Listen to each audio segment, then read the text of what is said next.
Karibu katika taarifa yetu ya habari za mchana wa leo, ikiwa ni tarehe 23 mwezi wa 6 mwaka 2026. Katika vichwa vya habari, zaidi ya watainiwa milioni 1 nchini Jamhuri ya Kidemokrasia ya Kongo wameanza rasmi mitihani wa taifa examen d'etat, huku zaidi ya wanafunzi 32,000 yani 32,000 wakishiriki mitihani hiyo katika maeneo ya Goma, Nyiragongo na Ruchuru. Huko Walikale, viongozi wa jadi wametoa tahadhari kufuatia kuonekana kwa kundi la watu wenye silaha nzito katika vijiji viwili vya eneo la Iana, jambo linalozua hofu ya kuzorota kwa hali ya usalama. Katika eneo la Mwenga, mapigano kati ya FCM23 na vikosi vya serikali vinaungwa mkono na wazalendo yamesababisha kuchelewa kwa kuanza kwa mitihani ya examen d'etat katika baadhi ya vijiji vya eneo ya Lwindi. Jeshi la Jamhuri ya Kidemokrasia ya Kongo FARDC limekosoa vikali kauli zilizotolewa na viongozi wa muungano wa M23 AFC RDF kuhusu madai ya mauaji dhidi ya raia, likizitaja kuwa ni za upotoshaji na uchochezi. Katika diplomasia ya kikanda, Jamhuri ya Kidemokrasia ya Kongo na Rwanda zimefikia makubaliano ya kurudisha kwa hiari karibu wakimbizi 230,000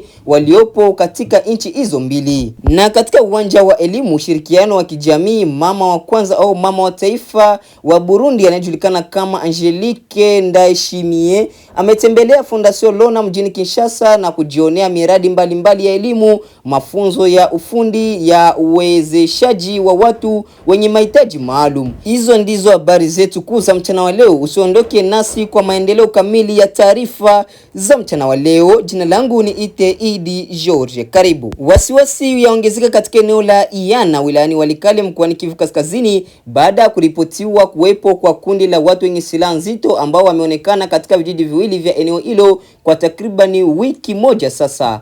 Tahadhari hiyo imetolewa na kiongozi wa jadi wa eneo la Iana, Mwami Kitwana Ngulu Serafin, ambaye amesema kuwa watu hao wenye silaha wameonekana katika vijiji vya Kabingu kilichopo katika eneo la Robe pamoja na kijiji cha Mitamba katika eneo la Banantambana. Kwa mujibu wa taarifa zilizokusanywa kutoka kwa wakazi wa maeneo hayo, kundi hilo la watu wenye silaha imeanza kujenga makazi ya muda katika vijiji hivyo. Hatua hiyo imezua hofu kubwa miongoni mwa wananchi ambao wanahofia kuwa huenda kundi hilo likiwa linajiandaa kusalia kwa muda mrefu katika eneo hilo. Hadi sasa utambulisho wa watu hao pamoja na sababu za uwepo wao bado haijafahamika. Kiongozi huyo wa jadi amesema hakuna taarifa rasmi zilizoeleza wanatoka wapi au malengo yao ni yapi, jambo ambalo linaongeza sintofahamu na hofu kwa wananchi. Wakazi wa maeneo ya Robe, Banantabana na vijiji vya jirani wanaeleza kuwa hali hiyo imekumbusha kumbukumbu ya miaka nyuma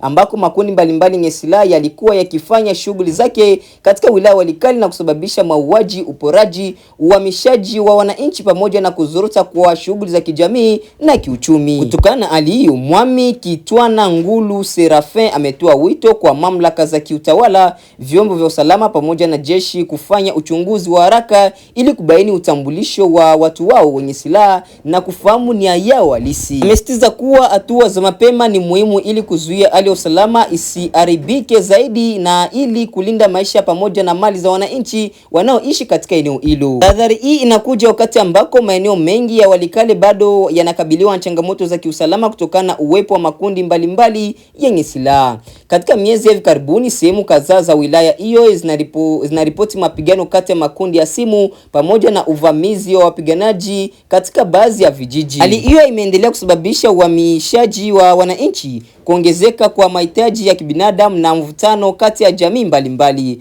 Wadau wa amani wanaonya kuwa kuchelewa kuchukua hatua kunaweza kuongeza hatari ya kuzuka kwa migogoro mipya katika eneo hilo. Kwa sasa wananchi wa Robe, Banantabana na maeneo ya jirani wanasubiri kwa matumaini hatua za haraka kutoka kwa mamlaka husika ili kubaini ukweli kuhusu kundi hilo lenye silaha na kuhakikisha usalama unaimarishwa katika sehemu hiyo ya Kivu Kaskazini. Tujielekeze moja kwa moja katika mkoa wa Kivu Kusini ambako hali ya usalama katika maeneo ya nyanda za juu za Fizi wilayani Fizi mkoani Kivu Kusini inaendelea kuwa ya utulivu katika baadhi ya maeneo, huku mapambano yakiendelea kuripotiwa katika maeneo mengine kati ya jeshi ya Jamhuri ya Kidemokrasia ya Kongo FARDC na muungano wa waasi wa Twirwaneho na M23. Kwa mujibu wa taarifa zilizopatikana kutoka vyanzo mbalimbali vya eneo hilo, hakuna mapigano yaliyorekodiwa katika eneo la Point Zero, moja ya maeneo muhimu yaliyoko kwenye nyanda za juu ya Fizi.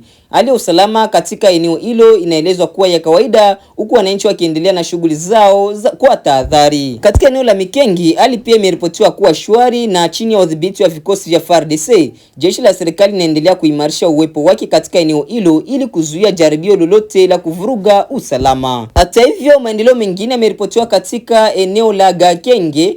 Taarifa zinaeleza kuwa muungano wa waasi wa Twirwaneho na M23 unaodaiwa kuungwa mkono na Rwanda ulifanikiwa kuchukua udhibiti wa ngome ya Rutaganda mnamo tarehe 21 mwezi wa 6 mwaka 2026. Rutaganda ni moja ya vituo vya kijeshi vilivyoko katika ukanda wa Gakenge. Licha ya kupoteza nafasi hiyo, vikosi vya FARDC bado vinaendelea kushikilia maeneo mengine yaliyosalia katika ukanda huo, huko vikosi vya serikali vikiahidi kuendelea kulinda maeneo yaliyo chini ya udhibiti wake. Siku hiyo hiyo ya Jumapili, waasi hao walijaribu kuvuka na kushambulia mstari mwingine wa ulinzi katika nyanda za juu ya Fizi. Hata hivyo, kwa mujibu wa taarifa kutoka vyanzo vya eneo hilo, jaribio hilo lilikabiliwa na upinzani mkali kutoka kwa FARDC na hatimaye waasi walizuiwa na kurudishwa nyuma. Katika mapigano hayo, taarifa kutoka vyanzo vitatu huru vinaeleza kuwa takriban wapiganaji 20 wa muungano wa Twirwaneho, M23 na RDF waliuawa. Vyanzo hivyo vinaongeza kuwa mili ya wapiganaji hao haikuweza kuondolewa kutoka eneo la mapigano kutokana na hali ya kijeshi iliyokuwepo baada ya mashambulizi hayo. Wakati huo huo, hali ya tahadhari inaendelea katika maeneo yote ya nyanda za juu za Fizi, huku wakazi wakifuatilia kwa karibu maendeleo ya usalama. Mashirika ya kiraia yanaendelea kutoa wito kwa pande zote zinazohusika kuzingatia sheria za kimataifa za kibinadamu na kutafuta suluhisho la amani ili kuzuia kuongezeka kwa mateso ya raia. Mpaka sasa mamlaka za serikali hazijatoa taarifa rasmi kuhusu idadi ya hasara zilizotokana na mapigano hayo, lakini hali inaonekana kuwa tulivu katika maeneo mengi licha ya mvutano unaoendelea kati ya pande zinazohasimiana. Hiyo ndio taarifa yetu kuhusu hali ya usalama katika nyanda za juu za Fizi. Tutaendelea kufuatilia taarifa kamili kadri zinazoendelea kupatikana. Tuongelee kidogo habari toka nchini Jamhuri ya Kidemokrasia ya Kongo, habari za siasa, ambako Jamhuri ya Kidemokrasia ya Kongo na Rwanda zimefikia makubaliano kuhusu urejeshwaji wa hiari wa mamia maelfu ya wakimbizi waliokimbia makazi yao kutokana na migogoro ya muda mrefu. Kwa mujibu wa taarifa zilizotolewa katika mazungumzo yaliyowakutanisha viongozi na wataalamu kutoka nchi hizo mbili, makubaliano yamefikiwa na kuwezesha kurejea kwa hiari kwa karibu wakimbizi 1218 waliopo katika nchi jirani.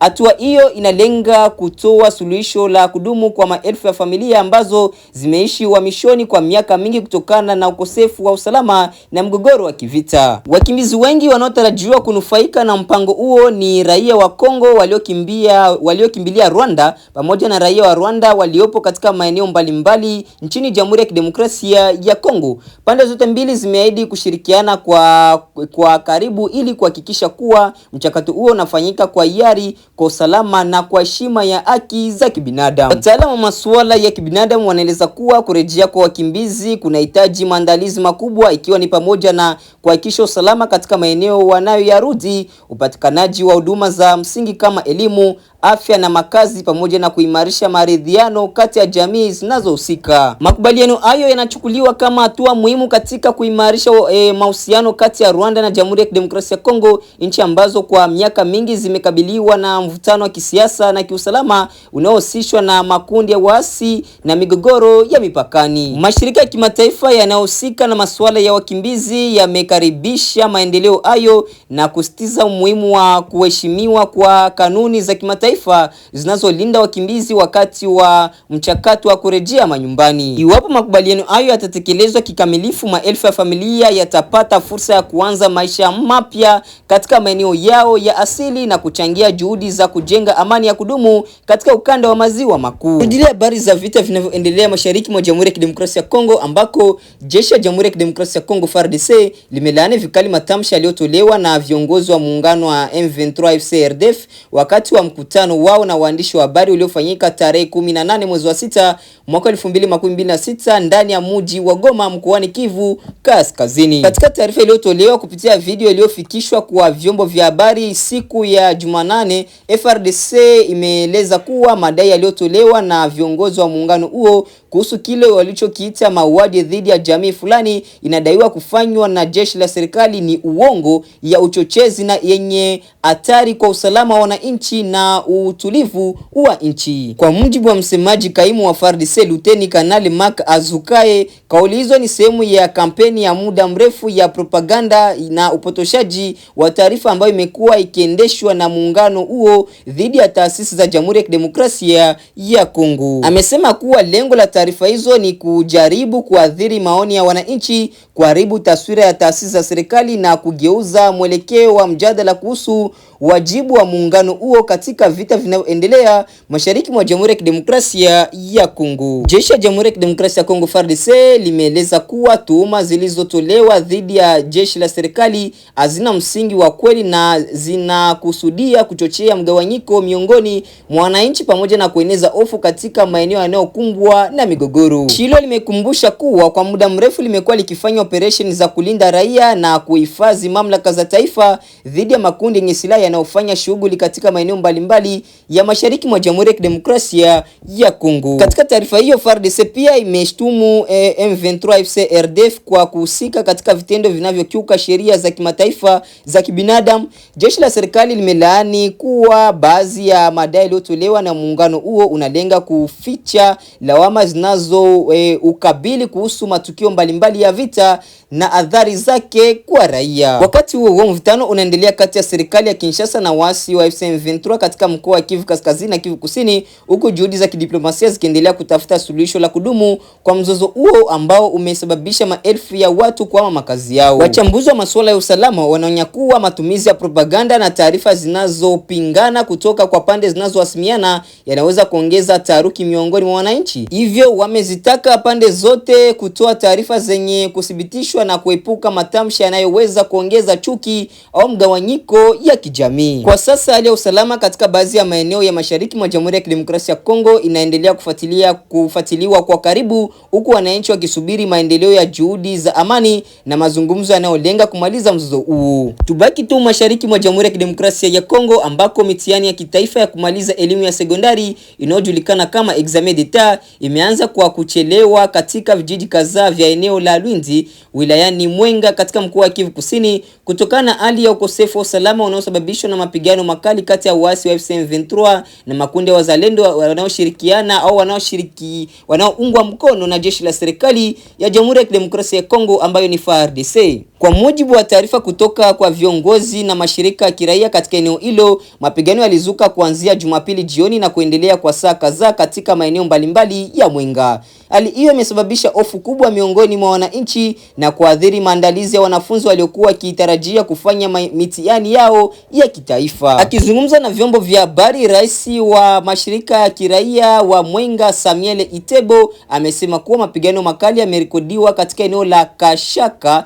kuelekea Kigogo pamoja na kando ya barabara kuu ya taifa inayoelekea Ngenga. Kwa mujibu wa taarifa hizo, vikosi vya M23 vilikabiliana na wanajeshi wa FARDC waliokuwa wakisaidiwa na makundi ya wazalendo, hali iliyozua taharuki katika maeneo mengi ikiwemo Kasika. Wazazi wa elimu na wanafunzi walazimika kusubiri kurejea kwa utulivu kabla ya kuendelea na shughuli zao za elimu. Mapigano hayo yameongeza changamoto katika mwaka wa masomo wa 2025 hadi mwaka wa 2026 ambao tayari umekumbwa na misukosuko mingi kutokana na vita vya mara kwa mara vinavyoendelea katika maeneo ya Mwenga. Katika miezi iliyopita, shule kadhaa zilisitishwa masomo kwa muda, huku baadhi ya wanafunzi wakilazimika kuhama maeneo kutokana na ukosefu wa usalama. Mashirika ya kiraia yanaeleza kuwa kuchelewa kwa kuanza kwa mitihani kunaweza kuwa na athari kwa wanafunzi ambao tayari wamepitia mazingira magumu ya kujifunza kutokana na migogoro hiyo.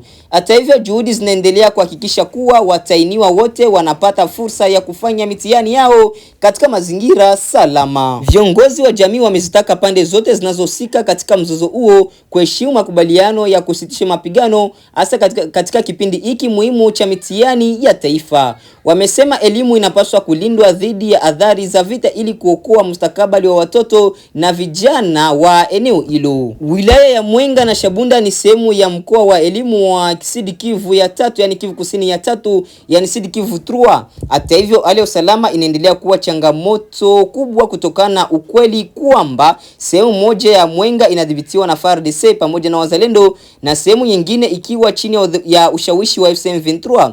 Hali hii imekuwa chanzo cha mapigano ya mara kwa mara kati ya pande zote hizo mbili. Wanafunzi wa eneo hilo wanatumaini kwamba juhudi za amani zitaimarishwa ili wanafunzi waweze kuendelea na masomo yao bila hofu, huku mitihani ya taifa ikiendelea katika mazingira ya utulivu na usalama. Hiyo ndio ilikuwa ripoti yetu kuhusu athari za mapigano katika kuanza kwa mitihani ya examen d'etat katika maeneo ya Mwenga mkoani Kivu Kusini. Tujielekeze moja kwa moja katika makao makuu ya nchi ya Jamhuri ya Kidemokrasia ya Kongo ambayo ni Kinshasa, ambako mama wa taifa ya Burundi Angelique Ndayishimiye ametembelea taasisi ya Fondation Denis Nyakeru Tshisekedi maarufu kama Fondation Lona katika ushirikiano au katika kuimarisha ushirikiano wa kijamii kati ya Burundi na Jamhuri ya Kidemokrasia ya Kongo.